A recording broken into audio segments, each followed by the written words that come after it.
Oi, oi pessoal! Hoje nós vamos falar sobre o livro A Filha do Rei do Pântano.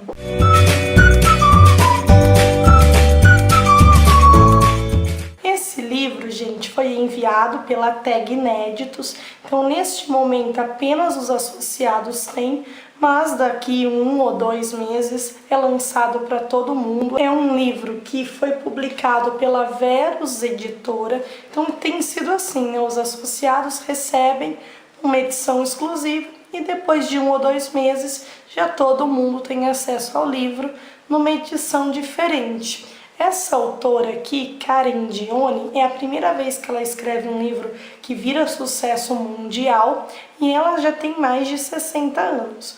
O meu sentimento com relação ao livro ainda não sei descrever, estou digerindo tudo o que aconteceu aqui. Acho que algumas partes foram muito positivas, mas outras nem tanto.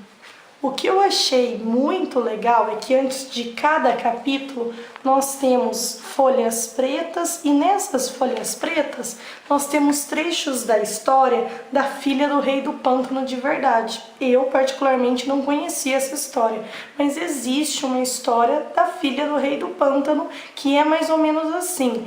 À noite o bebezinho é sapo e de dia o bebezinho é uma criança linda, linda, linda e uma criança terrível, muito maldosa.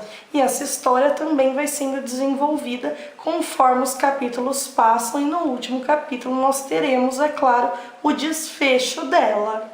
A história principal vai ser narrada pela Helena, que é a protagonista do livro. Então o livro foi narrado em primeira pessoa. Essa Helena, gente, tem assim uma história de vida muito incomum. O que aconteceu com ela? A mãe dela, na verdade, quando tinha 14 anos, foi sequestrada por um homem e passou a viver, claro, obrigada, no pântano com esse homem, sem ter contato nenhum com a humanidade. E ela acabou engravidando dele. Então, 2 anos depois do sequestro, nasceu a Helena. E as únicas pessoas com quem a Helena tinha contato era com seu pai e sua mãe. Então, aquilo ali era a única base da vida dela. Já no início do livro, nós vemos a Helena adulta. Ela já casada com Stefan e com 2 filhinhas. E ela estava passeando com a sua filhinha mais nova quando ela recebe a notícia de que seu pai, esse sequestrador aí, tinha fugido da cadeia. E fica claro também que a Helena é que tinha feito com que ela e sua mãe conseguissem sair desse cativeiro, digamos assim. Aí ela volta correndo para casa porque a outra filha ia chegar da escola e ela estava morrendo de medo do pai encontrá-las e querer fazer mal para elas e tudo mais.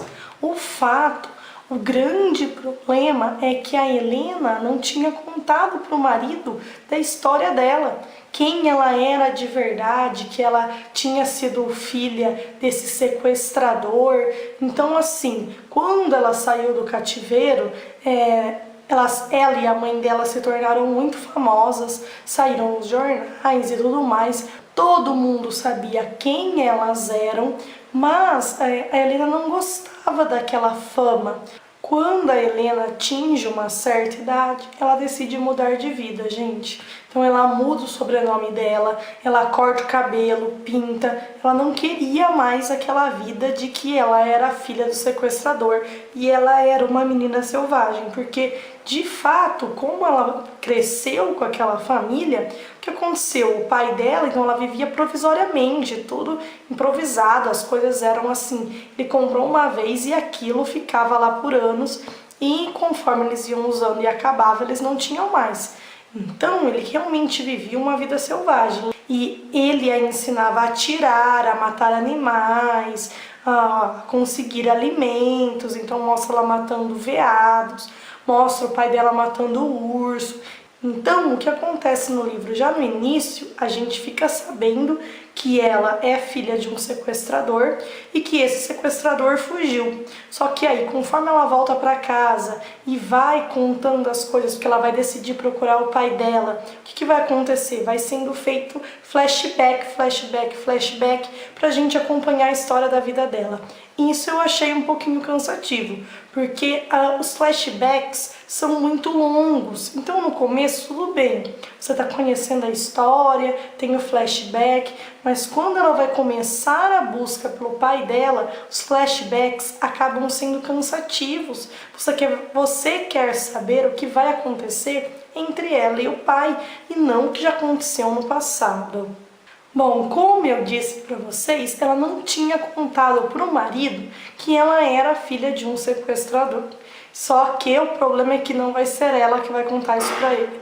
Então, quando ela chega na casa dela, está com as duas filhas, ela fica acompanhando pela TV as notícias do pai e, para piorar, ele tinha fugido ali perto da casa dela. A casa dela era próxima do local onde o pai estava. O que acontece? A polícia chega para falar com ela justamente quando o marido chega. Então ela não consegue ter um momento com o marido para finalmente contar tudo aquilo que tinha acontecido no passado dela. E o marido vai ficar sabendo quando os policiais fazem as perguntas. Ou seja, ele fica sabendo do pior modo possível e, claro, vai ficar super chateado com ela. Para proteger a família, o que ele decide? Ele decide ir para a casa da mãe dele com as meninas e, claro, com a Helena também. Só que a Helena odiava a casa da mãe dele, porque como ela foi criada como uma selvagem, para ela as regras de etiqueta eram muito complicadas de se cumprir. Parecia que ela sempre estava fazendo alguma coisa de errado. Então ela fala o seguinte para o marido: olha, vai você, leva nossas meninas, que eu vou ficar aqui em casa. E esse ficar em casa, ela não conta pra ele, ela queria rastrear o pai, porque ela também era super boa em rastrear, já que o pai a ensinou isso. Então o Stefan vai embora com as meninas e ela vai começar a rastrear esse pai. Depois de algumas horas, quando ela já está rastreando o pai, ela recebe uma mensagem do marido que estava de volta, ele deixou as filhas lá com os pais dele e voltou para apoiá-la. Isso é muito importante para ela, porque apesar de toda aquela mentira, ele estava do lado dela. Mas ela quer continuar rastreando esse pai, só que ela teme que o pai chegue até a casa e faça algum mal para o marido. Então, esse é o princípio básico da história. A gente vai acompanhar o que vai acontecer com a Helena rastreando esse pai e aos pouquinhos a gente vai acompanhar o que aconteceu no passado dela. O grande mistério, na minha opinião, que só vai ser desvendado lá no final, é como ela e a mãe conseguiram sair desse cativeiro, que claro que eu não vou contar para vocês. Mas a profundidade psicológica com que a autora trabalha esse livro é muito interessante, porque a Helena, apesar de o pai ser o que é e ter feito o que fez, a Helena amava o pai. O pai era um grande exemplo para ela.